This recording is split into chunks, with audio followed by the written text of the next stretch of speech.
Welcome to Mr. Beebop.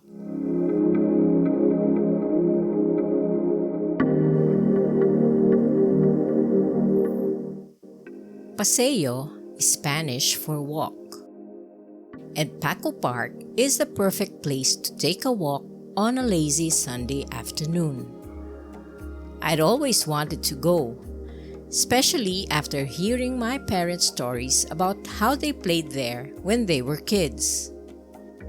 My dad even told us that they played hide and seek in the cemetery niches. Tag along with me and let's explore this wonderful park that was once the City of Manila's municipal cemetery.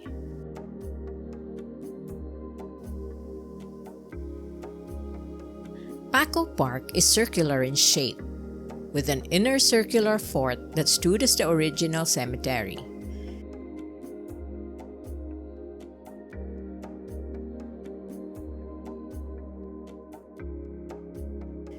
The original cemetery had 5 tiers of wall niches, but due to repeated flooding in the area, the floor was eventually raised and only the 3 top layers of niches are visible today.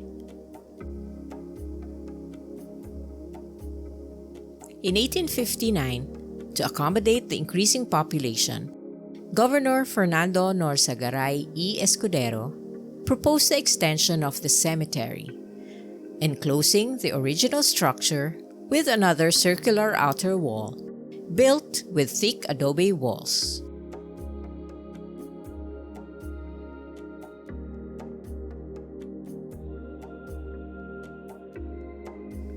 The top of the walls were then made into pathways for promenades.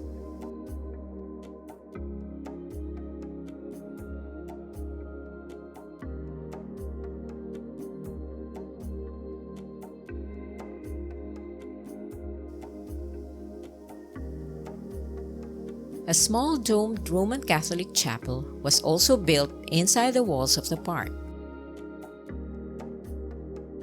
and was dedicated to Saint Pancratius, a Roman citizen who converted to Christianity and was beheaded for his faith at the age of just 14 around the year 304.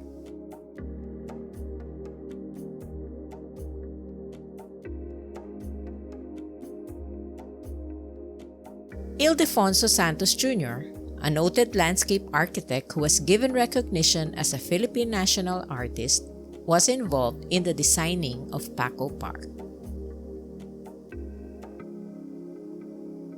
Paco Park was originally called Cementerio General de Dilao. It is located on General Luna Street and at the east end of Padre Faura Street in Paco, Manila. Built by the Dominicans during the Spanish colonial period, Paco Park and Cemetery was completed and opened to the public on April 22, 1822, as a burial ground for victims of Asiatic cholera pandemic that swept across the continent in 1817 to 1824. It later became a resting place for Spanish aristocrats of the old walled city of Intramuros in the late 1800s. A former Spanish Governor-General of the Philippines and a number of bishops are buried in the cemetery. 3 priests, Fathers Jose Burgos, Mariano Gomez, and Jacinto Zamora, who were executed in 1872, are buried in this park. Gomburza, as they are collectively called, are regarded as martyrs and were an inspiration for later Filipino independence advocates such as Jose Rizal.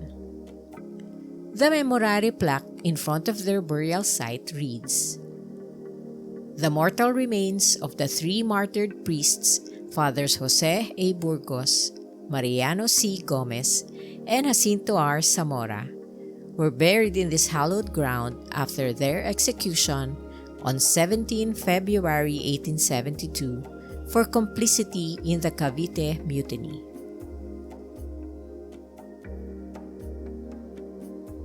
In another corner of Paco Park is a shrine dedicated to the national hero, Dr. Jose Rizal. The shrine consists of a wooden cross with the date of Rizal's death, and at its base, 3 letters RPJ, which are the initials of Rizal's name, Jose P. Rizal, written in reverse order. After Jose Rizal's execution on December 30, 1896, the hero's body had been hurriedly taken away by the authorities from Bagumbayan Field, now known as Rizal Park or Luneta. His sister Narcisa looked in cemeteries all over Manila, trying to find where the body had been taken.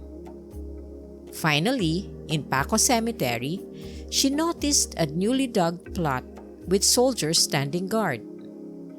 The cemetery janitor confirmed that her brother's body had indeed been buried there, and she arranged with him to put a plaque on the plot with her brother's initials written on it in reverse order, so as not to alert the Spanish authorities that the burial place had been discovered. The plaque at Rizal's burial site in Paco Cemetery tells more of what happened at this place.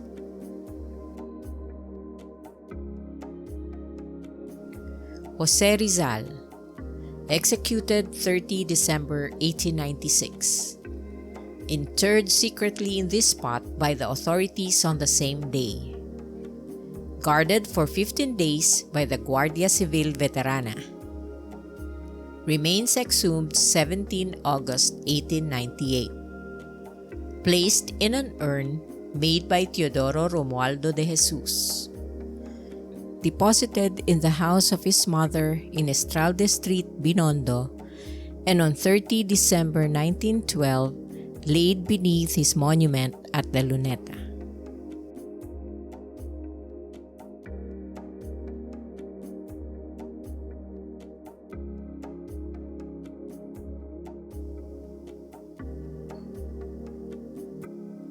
Interment at the Paco Cemetery ceased in 1912.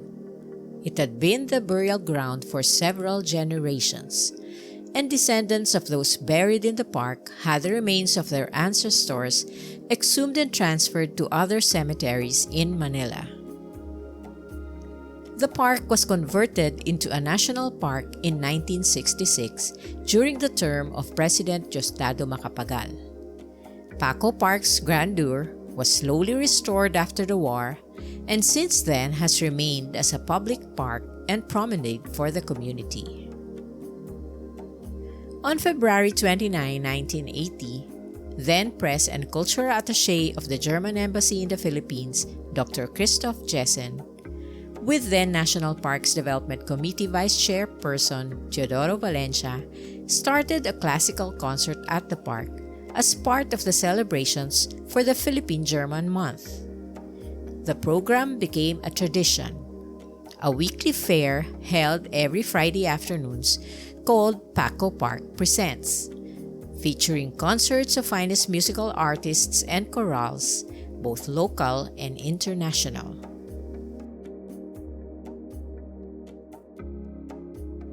Today, Paco Park is a favorite venue for weddings and photo shoots.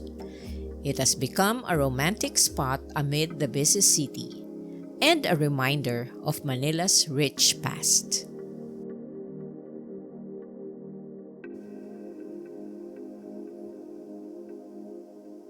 It was a nice change of pace to explore the park and take in the sights. The Spanish influence is very evident in the architecture, and with the quiet atmosphere, it was easy to feel like we were transported back in time.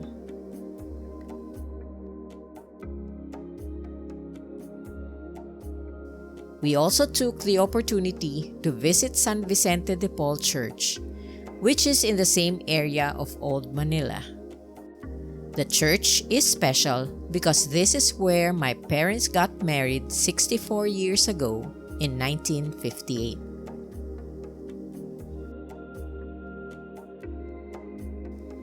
It was a very nicely spent Sunday, quiet, educational, and nostalgic.